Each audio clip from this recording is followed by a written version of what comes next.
संसदीय समितिको सभापति छिटो चयन गर्ने 3 दलको सहमति। काठमाडौँ सहित 22 जिल्लामा बाढीको जोखिम, सतर्कता अपनाउन आग्रह। गोर्खामा धनसार भत्केर पुरिँदा 1 महिलाको ज्यान गयो। अर्घखाँचीमा पहिरोले पुरिएर एकै घरका 3 बालबालिकाको ज्यान गयो, 1 जना घाइते। वैदेशिक ऋण उत्पादनशील क्षेत्रमा खर्च गर्न नसके मुलुक अप्ठ्यारोमा पर्ने अर्थमन्त्रीको भनाई। प्रधानमन्त्रीको अभिव्यक्ति आपत्तिजनक रहेको इन्दिरा देवी गौतमको दाबी। राष्ट्रिय भूमि आयोगलाई सरकारले विनियोजन गरेको बजेट प्रति आफ्नो विमति रहेको गोपाल भट्टराईको भनाई। सरकार बनाउने र ढलाउने खेलमा आफूहरूको इन्ट्रेस्ट नरहेको रवि लामिछानेको दाबी। सरकारले आन्तरिक स्रोतबाट चालु खर्च धान्न दौदौ रहेको राजस्व सचिवको भनाई। साल ट्रेडिङ र कृषि सामग्री लिमिटेड आयात गर्न नसक्दा मल अभाव। हनुमान ढोका परिसरमा भित्र गाडी निषेध। हेलिकप्टरबाट दोस्रो क्याम्पमा पुगेकाहरूलाई पनि सगरमाथा चढेको मान्यता दिएकोमा सांसदको आपत्ति। एसीको नतिजा पुरानै सिस्टमबाट ल्याइने। वकिललाई सर्वोच्चको न्यायाधीश नबनाउन कर्मचारी संगठनको माग। उच्चमा सम्मानजनक भाग नपाए आन्दोलन गर्ने चेतावनी। असुरक्षा भएको भन्दै ललितपुरका न्यायाधीश र कर्मचारी सर्वोच्चमा। एलिना चौहानले गरिन् रेखा थापाको फिल्मबाट पार्सी गायनमा डेब्यू। र 16 वर्ष मुनिको वेस्ट जोन कपको उपाधि नेपाललाई मलेसिया 221 रनले पराजित। नमस्कार, अनलाइन समाचारमा यहाँलाई हार्दिक स्वागत छ। आज पनि हामी उपस्थित भइसकेका छौँ देशभर कहाँ के भए सम्पूर्ण जानकारी लिएर। हाम्रो भिडियोलाई अन्तिमसम्म हेर्नुहोला अनि कस्तो लाग्छ त्यस्तै सल्लाह सुझाव अनि प्रतिक्रिया तल कमेन्ट बक्समा कमेन्ट गर्न सक्नुहुनेछ। अब समाचार विस्तारमा। 3 शीर्ष दलका नेताबीच संसदीय समितिको सभापति छिटो चयन गर्ने सहमति जुटेको छ। मंगलबार बिहान सिंहदरबारमा बसेको सभामुख सहितको शीर्ष 3 राजनैतिक दलका नेताबीचको छलफलमा संसदीय समितिको नेतृत्व छिटोभन्दा छिटो चयन गर्ने सहमति भएको सभामुख देवराज घिमिरेले बताउनुभयो। उहाँले छलफलमा संसदीय समिति सभापति छिटो टुङ्गाउने सहमतिका साथै संसदीय गतिविधिलाई प्रभावकारी गतिशील स्तरीय बनाउनका लागि पनि छलफल भएको बताउनुभयो। उहाँले संसदीय समितिका सभापति चयन गर्ने कुराहरूमा 3 दलका नेताहरू गम्भीर भएको बताउनुभयो।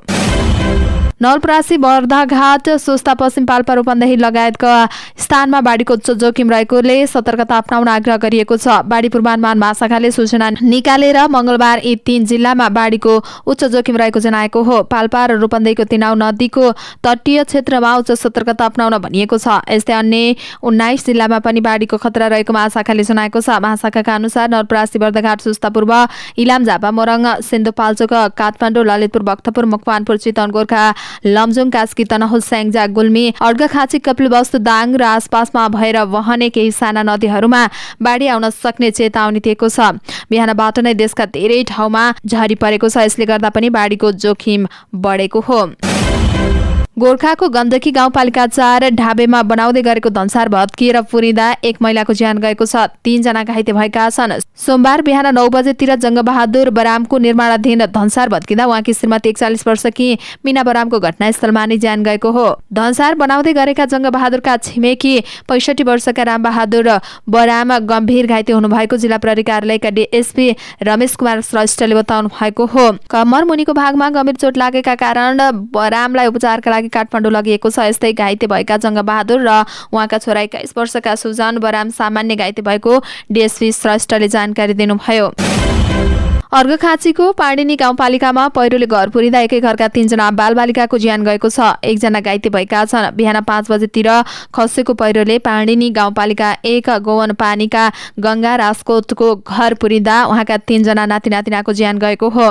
पाणिनी गाउँपालिकाका अध्यक्ष टेकराज नेउपानेका अनुसार पहिरोमा परेर 10 वर्षका धनबहादुर राजकोटी, 12 वर्षका खुमबहादुर राजकोटी र 11 वर्षका मन्जु राजकोटीको ज्यान गएको हो। ज्यान गुमाएका बालबालिका दाजुभाइका छोराछोरी भएको उहाँको भनाइ छ। पहिरोमा पुरेर अर्का 14 वर्षका बालक सचिन राजकोटी घाइते हुनु भएको छ। उहाँको उद्धार गरी उपचारका लागि अस्पताल लगिएको छ। पाणिनी गाउँपालिकाका अध्यक्ष टेकराज नेउपानेका अनुसार सुतिरहेको बेलामा उनीहरू पहिरोमा पुरिएका हुन्। घरका अन्य सदस्य भने उठेर गोठमा काम गर्न गएकाले जोगिएको नेउपानेको भनाइ छ। अर्थमन्त्री डाक्टर प्रकाश शरण महतले सरकारले वैदेशिक ऋण लिएर उत्पादनशील क्षेत्रमा खर्च गर्न नसके मुलुक अप्ठ्यारोमा पर्न सक्ने बताउनु भएको छ। मंगलबार प्रतिनिधि सभा अन्तर्गतको अर्थ समितिको बैठकमा बोल्दै अर्थमन्त्री डाक्टर महतले यस्तो बताउनु भएको हो। उहाँले विगतमा अन्तर्राष्ट्रिय दात्री निकायहरूबाट ऋण लिने र उत्पादनशील क्षेत्रमा खर्च गर्न नसक्दा ऋणको दायित्व बढ्दै गएको भन्दै सरकारले वैदेशिक ऋण उत्पादनशील क्षेत्रमा खर्च गर्नु आवश्यक रहेको बताउनुभयो। उहाँले वैदेशिक ऋण तथा सहयोग लिँदा पुरानो मुलुकको आवश्यकता र शर्त हेरेर मात्रै सहयोग लिनुपर्ने आवश्यकता रहेको बताउनुभयो।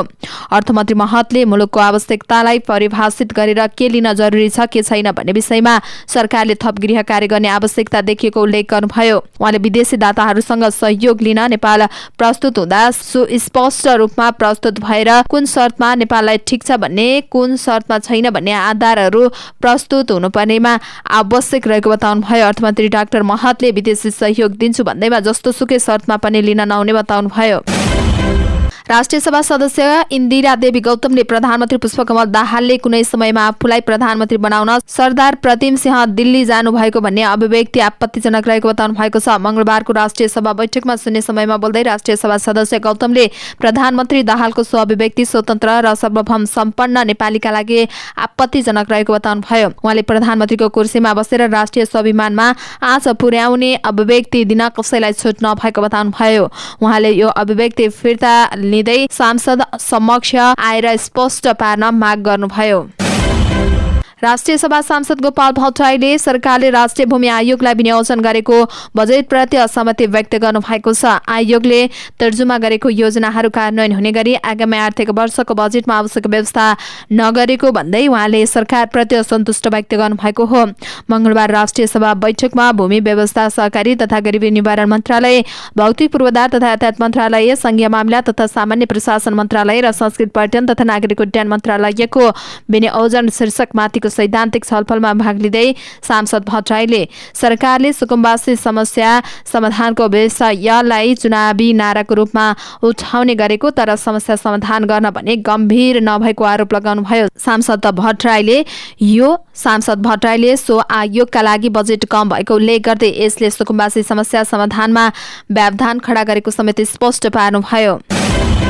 राष्ट्रिय स्वतन्त्र पार्टीका सभापति रवि लामिछानेले आफूहरू अहिले सरकार परिवर्तनको खेलमा नलागेको बताउनु भएको छ। कैलालीमा सञ्चारकर्मीसँग कुरा गर्दै उहाँले आफू अस्थिरताको पक्षमा नरहेको बताउनुभयो। बजेट अहिलेको अर्थतन्त्रमा देखिएको समस्या समाधान गर्न नसक्ने तर्फ पनि उहाँले संकेत गर्नुभयो। उहाँले भन्नुभयो, हामी अस्थिरता नहोस् भन्ने चाहन्छौँ तर हामी अझै केही समय हेर्छौँ। यही कर्मकाण्ड ढङ्गले चलिरहने हो भने न कुनै ढङ्गबाट आवश्यक निर्णय लिन्छौँ न कुनै काम हुनेछ। एमालेसँग मिलेर सरकार बनाउने प्रयास हुन्छ कि हुँदैन भन्ने प्रश्नमा उहाँले अहिले आफूहरू सरकार बनाउने र ढाल्ने खेलमा नलागेको स्पष्ट पार्नुभयो। उहाँले भन्नुभयो, सरकार ढाल्ने विषयमा हामी सहभागी छैनौँ, त्यसमा हाम्रो इन्ट्रेस्ट पनि छैन। अहिले हामी पार्टी निर्माण संगठन विस्तारमा लागेका छौँ, उहाँको भनाइ छ। अर्थ मन्त्रालयका राजस्व सचिव डाक्टर रामप्रसाद घिमिरेले सरकारको आन्तरिक स्रोतले चालु खर्च धान्न समेत धौधौ परिरहेको बताउनु भएको छ। मंगलबार अर्थ समितिको बैठकमा मुलुकको वर्तमान आर्थिक अवस्थाका बारेमा जानकारी दिँदै उहाँले यस्तो बताउनु भएको हो। उहाँले पेन्सन, सामाजिक सुरक्षा, निजामती, शिक्षक, सुरक्षाकर्मी, स्वास्थ्यकर्मीको तलब लगायतका वर्षेनी दायित्व रकम बढ्दै गएकाले पनि सोका लागि स्रोत व्यवस्थापनमा जटिल चुनौती बनेको बताउनु भयो। उहाँले चालु आर्थिक वर्षमा आन्तरिक ऋणको सावा तथा ब्याज भुक्तानीमा 43 अर्ब रुपियाँ, रासायनिक मल खरिदका लागि 7 अर्ब, कर्मचारी, शिक्षक, स्वास्थ्यकर्मी र सुरक्षाकर्मीको वृद्धि भएको तलब भत्तामा 30 अर्ब, सामाजिक सुरक्षा भत्तामा 6 अर्ब थप बजेट व्यवस्था गर्नु परेको जानकारी दिनुभयो। राजस्व सचिव घिमिरेले चालु आर्थिक वर्षमा खर्चको मितव्ययता कायम गर्न र पुँजीगत खर्चलाई पुनः प्राथमिकीकरण गरी बजेट कार्यान्वयन गरिएको उल्लेख गर्नुभयो। उहाँले सुरक्षा बन्दीको, राशन र कैदी बन्दीको सिधाका लागि पनि 2 अर्ब थप स्रोत व्यवस्थापन गर्नुपर्ने आवश्यकता रहेको बताउनु भयो। सचिव घिमिरेले चालु आर्थिक वर्षको खर्च बेहोर्ने स्रोतमा राजस्वतर्फ राजस्व 12 खर्ब 40 अर्ब, अनुदान प्राप्ति 55 अर्ब, वैदेशिक ऋण 2 खर्ब 42 अर्ब र आन्तरिक ऋण 2 खर्ब 56 अर्ब रहेको पनि बताउनु भयो। बजारमा यस वर्ष पनि किसानलाई मलको अभाव भएको छ। मल आयातको जिम्मेवारी पाएको सल ट्रेडिङ कम्पनी र कृषि सामग्री लिमिटेडले समयमै आयात गर्न नसक्दा मल अभाव भएको हो। दुवै कम्पनीले चालु आर्थिक वर्षमा युरिया 2,51,000 मेट्रिक टन र डेपी 1 लाख मेट्रिक टन आयात गरिसकेका छन्। तर पोटास मल पनि अहिलेसम्म आयात गर्न सकेको छैन। चालु आर्थिक वर्षका लागि 4,78,500 मेट्रिक टन मल आयात गर्न बोलपत्र आह्वान गरेसँगै चाँडै नै 1,27,500 मेट्रिक टन मल आउने क्रममा रहेको कृषि तथा पशुपक्षी विकास मन्त्रालयका अधिकृत दीपक पौडेलले जानकारी दिनुभयो। उहाँका अनुसार urea 50,000 metric tonne, DAP 70,000 metric tonne र पोटास 7,500 मेट्रिक टन मल आयात गर्ने क्रममा रहेको छ। साथै प्रदेशका डीपीओ अहिले 78,475 मेट्रिक टन मल मौजाद छ। बजारमा वार्षिक करिब 7 लाख मेट्रिक टन मल माग छ। मुख्य बालीको रूपमा रहेको धान रोपाइको समयमा मल अभाव भएको किसानको गुनासो छ।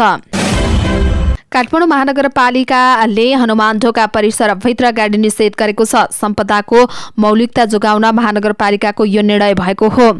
महानगरका मेयर बालेन्द्र शाहले यहाँको चिनारी र प्राचीन सम्पदा भएकाले पनि तिनको मौलिकता जोगाउन आवश्यक रहेको बताउनुभयो।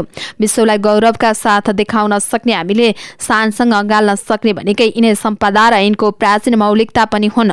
उहाँले फेसबुकमा लेख्नु भएको छ, अनुभव गर्न र रमाउन लाखौं पर्यटक आउन सक्छन्। बसन्तपुर क्षेत्रमा दैनिक हजारौं पर्यटकहरू आउने गरेको उल्लेख गर्दै उहाँले सामाजिक सञ्जाल मार्फत भविष्यमा लाखौं पर्यटक आउन सक्ने सम्भावना रहेको उल्लेख गर्नुभयो। मौलिकता, सौन्दर्य र परिसरको वातावरण शान्त, स्वच्छ र सुव्यवस्थित र हुनका लागि आवश्यक रहेको उल्लेख गर्दै हनुमान ढोका परिसरमा गाडी निषेध गरिएको मेयर शाहले बताउनुभयो। राष्ट्रिय सभा सांसद सुनाम गल्जिन शेर्पाले सगरमाथा आरोहण गर्ने मापदण्ड कानूनमै व्यवस्था गर्न सरकारसँग माग गर्नुभएको छ। सगरमाथा कुन रुटबाट चढेकालाई मान्यता दिने भन्ने बारेमा पनि सरकारसँग स्पष्ट मापदण्ड हुनुपर्ने उहाँको भनाइ छ। मंगलबार राष्ट्रिय सभामा भूमि व्यवस्था, सहकारी तथा गरिबी निवारण मन्त्रालय, भौतिक पूर्वाधार तथा यातायात मन्त्रालय, संघीय मामिला तथा सामान्य प्रशासन मन्त्रालय र संस्कृति, पर्यटन तथा नागरिक उड्डयन मन्त्रालयको विनियोजन शीर्षकमाथिको सैद्धान्तिक छलफलमा भाग लिँदै सांसद शेर्पा हेलिकप्टरबाट दोस्रो क्याम्पमा पुगेकाहरूलाई पनि सगरमाथा चढेको मान्यता दिने गरेको भन्दै आपत्ति जनाउनु भयो। उहाँले भन्नुभयो, आज पनि लाजमर्दो कुरा के भइरहेको छ भने सगरमाथा चढ्न पनि एउटा मापदण्ड हुनुपर्छ। सगरमाथा कहाँबाट चढेर कहाँबाट झर्नेलाई मान्यता दिने भन्ने हुनुपर्छ। तर नेपालको कुनै पनि ऐन कानूनमा सगरमाथा यहाँबाट चढेर फर्कियो भन्ने मान्यता दिन कहीँ लेखिएको छैन। यसकारण कहिलेकाहीँ विवाद हुने गर्छ। हेलिकप्टरमा गएर चढेको मानिसलाई समेत मान्यता दिइन्छ। कोही मान्छेहरू बेस क्याम्पबाट गएर चढेका हुन्छन्, यसलाई पनि सगरमाथा चढेकै मानिन्छ। आखिर कुनलाई चाहिँ सगरमाथा चढेको मान्ने? यसकारण यो व्यवस्था पनि हुनु पर्यो कि सगरमाथा कहाँबाट चढेर कहाँबाट झरेकालाई मान्यता दिने भनेर ऐनमा व्यवस्था गर्न जरुरी छ, उहाँको भनाइ छ। राष्ट्रिय परीक्षा बोर्डले माध्यमिक शिक्षा परीक्षा एससीको नतिजा पुरानै ग्रेडिङ प्रणालीमा सार्वजनिक गर्ने भएको छ। पुरानै पाठ्यक्रम अनुसार पढाइ भएकाले पनि पुरानै ग्रेडिङ प्रणालीमा नतिजा सार्वजनिक गर्ने निर्णय भएको बोर्डका अध्यक्ष महाश्रम शर्माले जानकारी दिनुभयो। पुरानो पाठ्यक्रम अनुसार पढाइ भएको अन्तिम शैक्षिक सत्र भएकाले पनि नतिजा पुरानै ग्रेडिङका अनुसार सार्वजनिक गर्ने निर्णय भएको हो। खाली विधि पुर्याउनका लागि मात्रै निर्णय भएको हो। उहाँले भन्नुभयो, सरकारले लेटर ग्रेडिङ निर्देशिका 2078 लाई संशोधन गरेर सैद्धान्तिक तर्फ 35 र प्रयोगात्मक तर्फ 40 अङ्क ल्याउनेलाई मात्रै ग्रेडिङमा समावेश गर्ने व्यवस्था गरेको छ। यसभन्दा कम अङ्क ल्याउनेको प्रमाणपत्रमा भने एनजी अर्थात् नन ग्रेडिङ लेखिनेछ। मूल प्रमाणपत्र नै नपाउने र कक्षा 11 मा पढ्न नपाउने व्यवस्था उक्त निर्देशिकामा रहेको छ। अदालतका कर्मचारी र कानून व्यवसाय बीच तनाव बढ्दै जाँदा विभिन्न ट्रेड युनियनले सर्वोच्च अदालत र उच्च अदालतमा रिक्त न्यायाधीशको नियुक्तिमा आफ्नो सम्मानजनक प्रतिनिधित्व माग गरेका छन्। महान्यायाधीश वक्ता कार्यालयमा कार्यरत क्रियाशील सङ्घ संस्थाहरूले न्यायाधीश नियुक्तिका लागि सन्दर्भमा प्रेस विज्ञप्ति निकालेर आफ्ना माग बेवास्ता गरिए सङ्घर्षमा उत्रने चेतावनी दिएका छन्। रिक्त रहेको सर्वोच्च अदालत र उच्च अदालतका प्रधान न्यायाधीश पद नियुक्ति गर्दा न्याय सेवा अन्तर्गत न्याय र कानून, सरकारी वकिल गरी 3वटै समूह कानून व्यवसाय, उच्च र जिल्ला न्यायाधीश लगायतका सबै पक्षको सम्मानजनक प्रतिनिधित्व गर्न माग गर्छौं विज्ञप्तिमा भनिएको छ। उनीहरूले आफूहरूलाई पाखा लगाउने गरी हतोत्साहित गराउने गरी न्यायाधीश नियुक्ति नगर्न भनेका छन्। सर्वोच्च अदालतमा सिधै नियुक्ति हुने व्यवस्था हटाउन र बढीमा उच्च अदालतमा मात्रै प्रवेशद्वार बनाउन ती संगठनको माग छ। उच्च अदालतमा प्रतिस्पर्धा र संसदीय सुनाइ बिना नै न्यायाधीश नियुक्ति हुने गरेको र सर्वोच्च अदालतमा राजनैतिक आबद्धता र नातागोताको आधारमा सिधै नियुक्ति हुने गरेको भन्दै यसकारण न्यायालयमा विचलन आएको विज्ञप्तिमा उल्लेख छ। काम गर्न असुरक्षा रहेको भन्दै जिल्ला अदालत ललितपुरका न्यायाधीश र कर्मचारी सबै सर्वोच्च अदालत गएका छन्। न्यायाधीश र कर्मचारी अदालत छाडेर गएपछि जिल्ला अदालत ललितपुरमा मंगलबारका सबै मुद्दाको सुनाई प्रभावित भएको हो। बाहिर नाराबाजी चलेको छ, हाम्रो नाम लिएर मुर्दाबाद भन्न थालेपछि काम गर्ने वातावरण भएन, त्यसैले हामी सर्वोच्च अदालत आयौं। ललितपुरका एक न्यायाधीशले भने यो वातावरणको अन्त्य हुनु पर्यो र अहिलेको समस्या समाधान हुनु पर्यो भनेर सर्वोच्च अदालत आएका छौं। अहिले सर्वोच्च अदालतमा प्रधान न्यायाधीशसँग छलफल भएको छ। उनको भनाइ छ कानून व्यवसायलाई झुटो मुद्दामा फसाएको भन्दै नेपाल बार एसोसिएसनले पनि आन्दोलनको कार्यक्रम घोषणा गरेको छ। जिल्ला अदालत ललितपुरकी नायक सुब्बा प्रेमिका तामाङ र अधिवक्ता अमिर लामिछानेले कुटपिट गरेको घटनालाई लिएर कर्मचारी र कानून व्यवसायी आफ्नै ढंगबाट आन्दोलनमा उत्रेका छन्। सुब्बा कानून व्यवसायीले जिल्ला अदालत ललितपुरमा विरोध प्रदर्शन गरेका थिए। रेखा थापाको निर्माण गर्न लागेको फिल्मबाट गायिका एलिना चौहानले पार्श्य गायनमा डेब्यू गरेकी छन्। गुरु पूर्णिमाको अवसरमा सोमबार एलिना र बाबुल गिरीको स्वरमा गीत ओए काली रेकर्ड भएको छ। गीतमा बाबुलको संगीत र शंकर अधिकारी घायलको शब्द रचना रहेको छ। निर्देशक ज्ञानेन्द्र देउजाले गीत रेकर्ड सँगै फिल्मको निर्माण कार्य सुरु भएको बताएका हुन्। रेखा फिल्म्सको ब्यानरमा निर्माण हुन लागेको यो फिल्मले मंगलबार चलचित्र विकास बोर्डबाट निर्माण इजाजत लिएको छ। रेखा र पूजा शर्माको शीर्ष भूमिका हुने यो फिल्मको छायाङ्कन भदौको पहिलो साताबाट सुरु हुने जनाइएको छ। सामाजिक र प्रेम कथामा बन्न लागेको यो फिल्मको पटकथा अभिमन्यु निरबीको रहनेछ। दुई महिला पात्रलाई शीर्ष भूमिकामा लिएर बनाउन लागि यो फिल्ममा अन्य कलाकार तय गर्न बाँकी छ। केही महिना पहिले नै फिल्म निर्माणबारे चर्चा चलेको थियो। सबै छायाङ्कन काठमाडौँ र उपत्यका आसपासका क्षेत्रमा गर्ने तयारी छ। गीत रेकर्डको अवसरमा रेखा र उनका पति बलराम शाह पनि उपस्थित थिए।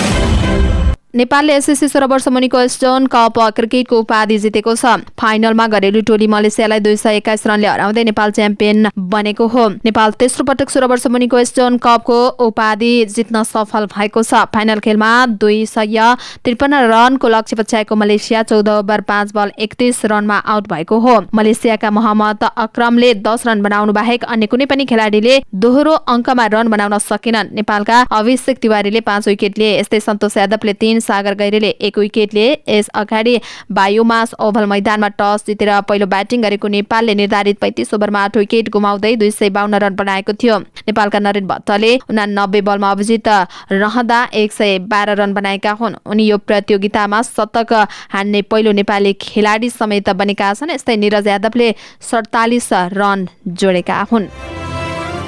हवस् त दर्शक महानुभावहरू, आजका मुख्य समाचारहरू यति नै। हामीले प्रस्तुत गरेका विषयहरूप्रति तपाईँको धारणा के छ तल कमेन्ट बक्समा कमेन्ट उल्लेख गर्नुहोला। साथै तपाईँलाई लागेका कुनै पनि विषय उठाइदिए हुन्थ्यो जस्तो लाग्छ अथवा कुनै विषयमा समाचार दिन छुटाएका छौँ भने तपाईँ हामीलाई हाम्रो फेसबुक पेजमा गएर मेसेज पनि गर्न सक्नुहुनेछ अथवा तल कमेन्ट बक्समा कमेन्ट पनि गर्न सक्नुहुनेछ। तपाईँको कमेन्टले हामीलाई काम गर्नका लागि अझै ठुलो ऊर्जा दिनेछ। हाम्रो मेहनतको लागि एउटा यो भिडियोमा लाइक र कमेन्ट अवश्य गरिदिनुहोला। अनि च्यानललाई सब्स्क्राइब गर्नु भएको छैन भने पनि सब्स्क्राइब गरेर अल नोटिफिकेसन अन गर्न नछुटाउनुहोला। हामी पल पलका अपडेट लिएर फेरि आउने नै छौँ। त्यतिन्जेल तपाईँको हरेक पल शुभ रहोस्। नमस्कार।